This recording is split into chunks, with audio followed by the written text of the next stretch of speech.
अब भी समय है बालकों, दे दो अपना पूरा परिचय। शांति से हर समस्या का हल निकल सकता है। हम भगवान वाल्मीकि के शिष्य माता वन देवी के पुत्र लवकुश हैं और यही हमारा परिचय है।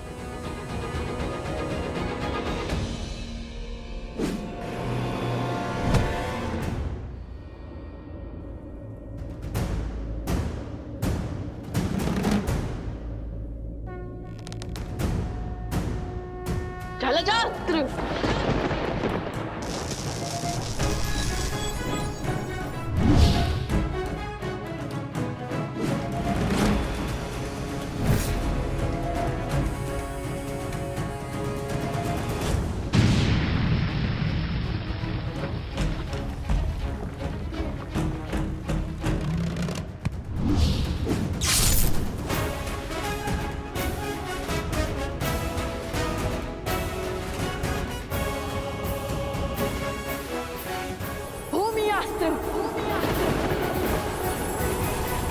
युवराज अंगद है तो प्रभु श्री राम के पक्ष में, किंतु प्रभु श्री राम काज के लिए हमें इन्हें भी रोकना ही होगा। हे दिव्यास्त्र, उन्हें अधिक क्षति न पहुंचे।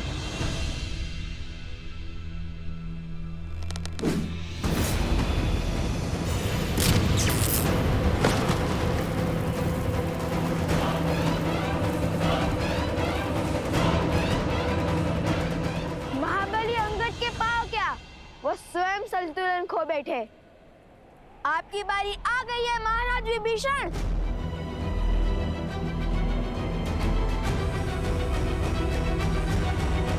मुझे लवकुश को आश्रम लाना ही होगा।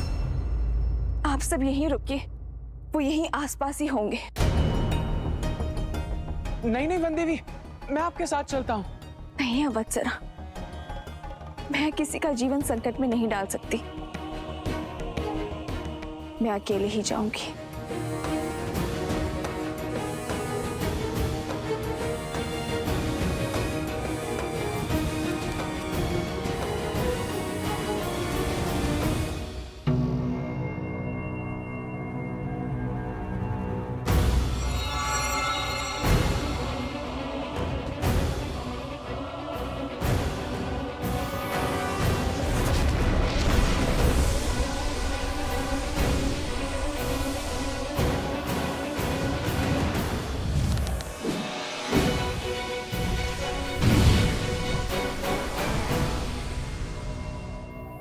कुश, इन सब का युद्ध कौशल तो राम कथा से जानते थे हम, किंतु ये तो ज्ञानी भी है और पराक्रमी भी।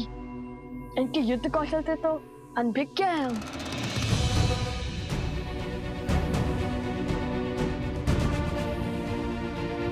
तुम्हें एक अवसर और देता हूं बालकों, अपनी हट त्याग दो।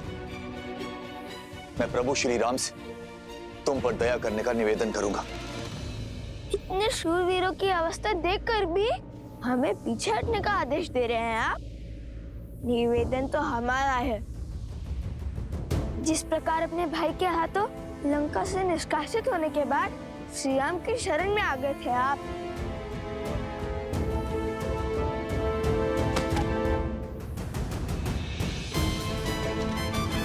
इसी प्रकार हम भी आपको युद्ध का विकल्प त्याग कर महाराज राम तक युद्ध का प्रस्ताव पहुंचाने का अवसर देते हैं।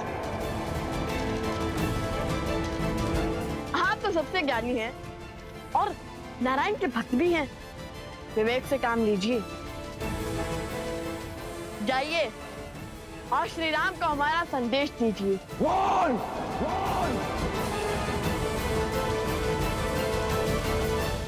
ये तो क्रोध से फुफकारने लगे और क्रोध ज्ञान पर आवरण डाल देता है और इनके ज्ञान की सौगंध तो संपूर्ण संसार खाता है। बल के साथ साथ बुद्धि के भी धनी हो बालकों। ज्ञानी को क्रोध दिलाकर व्याकुल कर रहे हैं, किंतु कहीं क्रोध का आवेग विभीषण जी से कुछ अनिष्ट ना करवा बैठे।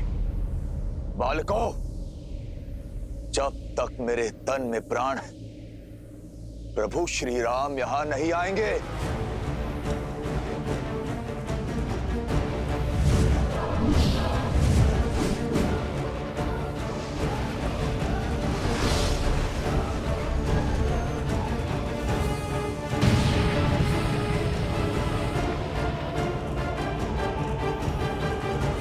युद्ध टालने का हर संभव प्रयास किया मैंने, किंतु तुम दोनों ने मुझे विवश किया युद्ध करने के लिए।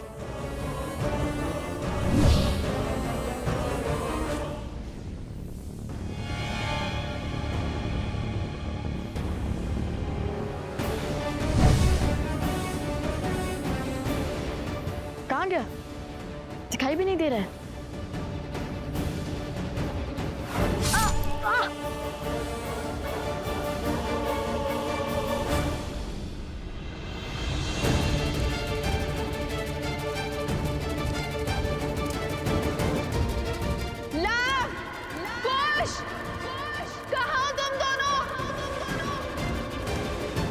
कुश की सुरक्षा चक्र में हमें न और क्रोध मिलाना होगा। कुश, हमें इस सुरक्षा कवच से बाहर निकालना होगा इन्हें।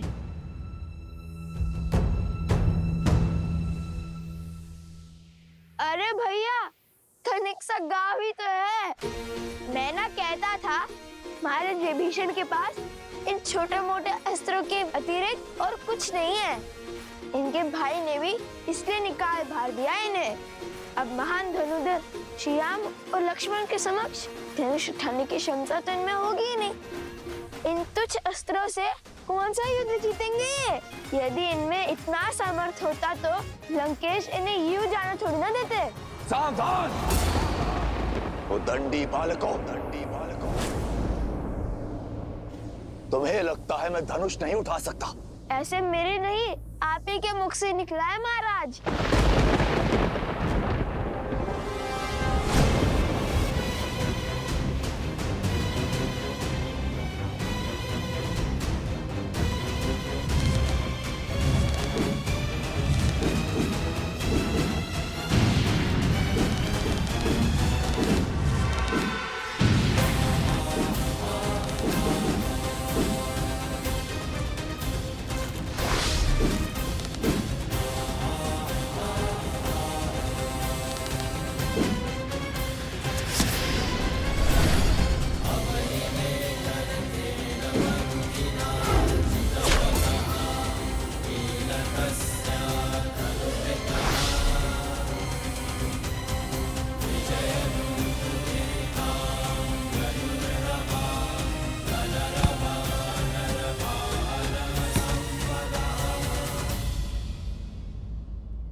क्षमा करें महाराज, आपको क्रोध दिलाकर सुरक्षा घेर से बाहर लाने के लिए कठोर वचन बोलने पड़े।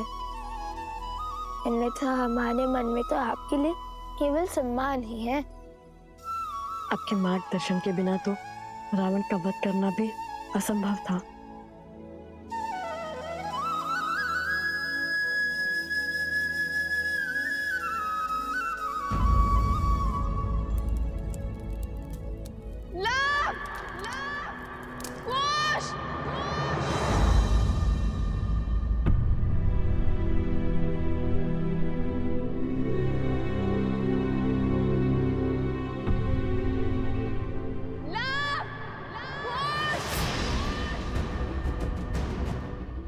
माता, माता?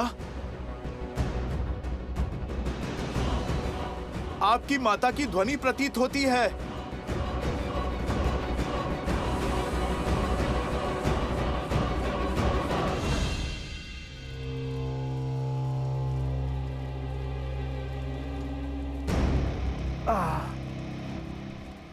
एक श्लोक में इतनी शक्ति कि कुछ शब्दों ने हमारी माया को तोड़ दिया।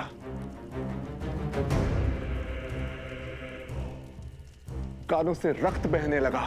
उस वानर हनुमान का श्लोक था। विचित्र संकट है।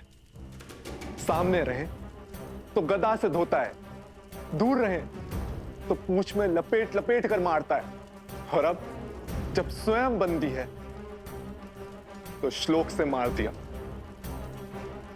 इसका कोई तोड़ है आपके पास महाराज? समय आ गया है महाराज, शक्ति से नहीं युक्ति से काम लेने का, कोई नया मार्ग खोजने का। मुझे उपदेश मत दो बानासुर।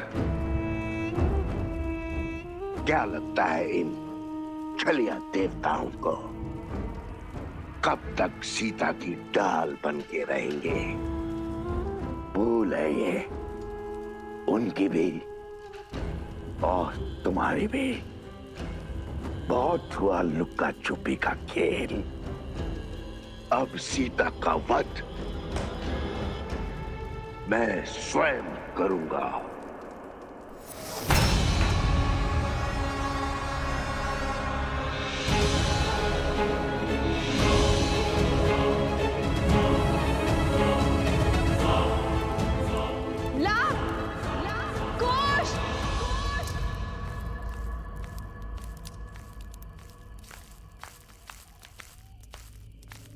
कौन है? कौन है वहां?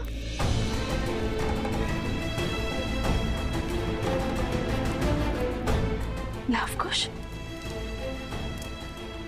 तुम दोनों यहाँ क्या कर रहे हो? और बार बार यूं आश्रम के बाहर क्यों चले जाते हो? जानते हो ना बाहर कितना संकट है। माता शांत, हम तो केवल खेल रहे थे यहाँ पर, किंतु आप इतनी चिंतित क्यों हो रही है? ये क्या है? क्या हुआ ये ला? वो कुल्हाड़ी से चोट आ गई थी तनिक सी।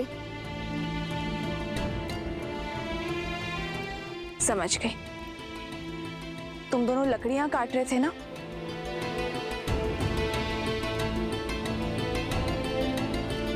माता, आप ये जली हुई लकड़ी लेकर क्यों घूम रही हो? यहाँ पे कोई संकट है क्या? वो असुरी शक्तियां आश्रम के भीतर नहीं आ सकती, और जब तक उनसे लड़ने का कोई मार्ग ना खोज ले तब तक तुम दोनों आश्रम के भीतर ही रहोगे। ऐसा क्या हो गया माता? आश्रम के बाहर अनाज भंडार में अग्नि लग गई थी।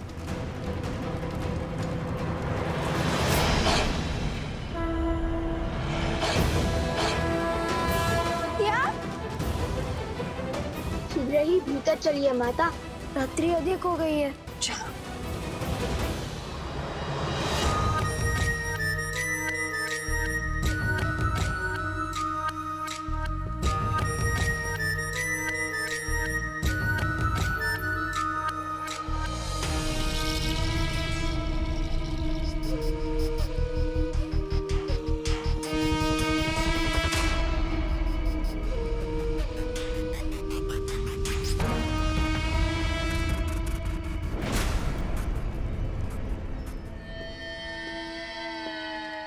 राक्षसों के महान नेता सहस्त्रमुख रावण को बहन शूर्पणखा का प्रणाम।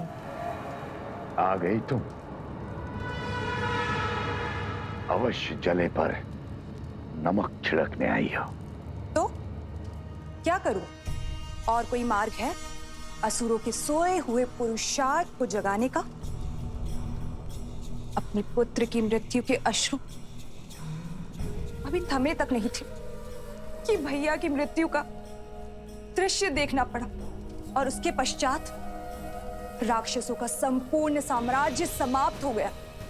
असुरों का राजा वो भेदी विभीषण राम के तलवे चाट रहा है, और आप राम और सीता के नाम की माला तक नहीं तोड़ पाए। अरे उन्हें चोट पहुंचाने के स्थान पर स्वयं चोट खा रहे हैं।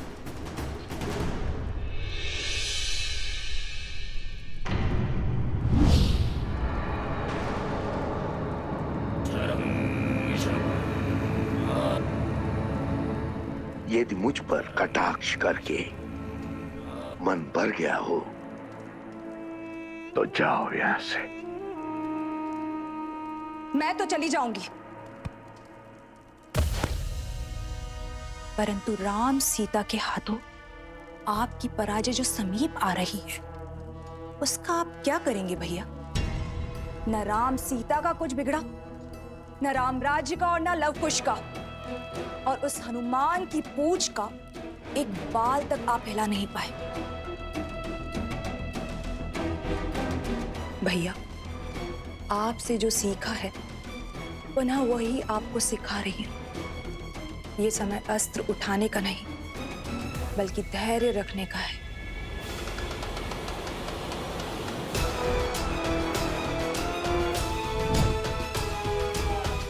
राम के भीतर लवकुश के विरुद्ध अग्नि भड़क चुकी है भैया, परंतु क्या उसके मन में उन बालकों के लिए इतना क्रोध है कि उस अग्नि से उन दोनों बालकों को जलाकर भस्म कर दे?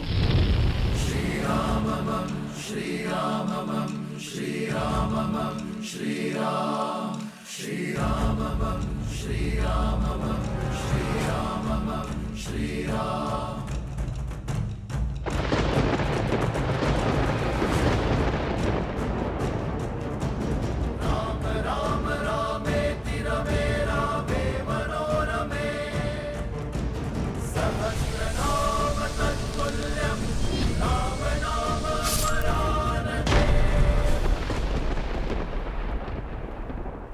कभी नहीं सोचा था कि इस धनुष को दोबारा उठाना पड़ेगा, किंतु अब अयोध्या के गौरव के लिए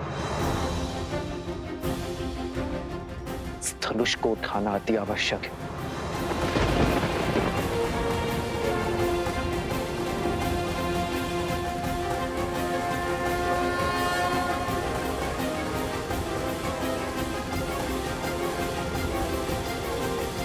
उचित कहा तुमने। अब तक मेरा ध्यान कहीं और था, इस विषय पर विचार ही नहीं किया मैंने। मैं कुछ समझा नहीं महाराज। भैया, मैंने राम को युद्ध में अनेकों असुरों का अंत करते हुए देखा है भैया। यदि उसके समक्ष अधर्म का शीश उठता है तो उसका क्रोध अनियंत्रित हो जाता है, और राम के क्रोध को हमें बढ़ाना होगा भैया। कुछ ऐसा करना होगा जिससे वो चाहकर भी अपने पग पीछे ना ले पाए, और हम चुपचाप बैठकर राम परिवार के अंत का और रघुवंशी के हाथों रघुवंश की समाप्ति का आनंद उठाएं। किंतु विवेक और धैर्य के धनी राम का क्रोध हम बढ़ाएंगे कैसे? बढ़ेगा। धर्म के अनुचरों की सबसे बड़ी दुर्बलता धर्म भी तो है।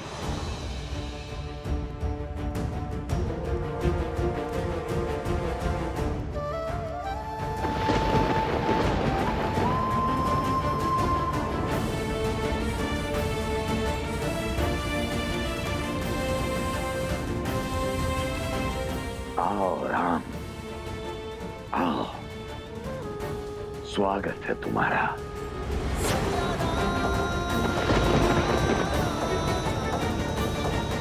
मैं और मेरा उपहार तुम्हारी प्रतीक्षा करेंगे।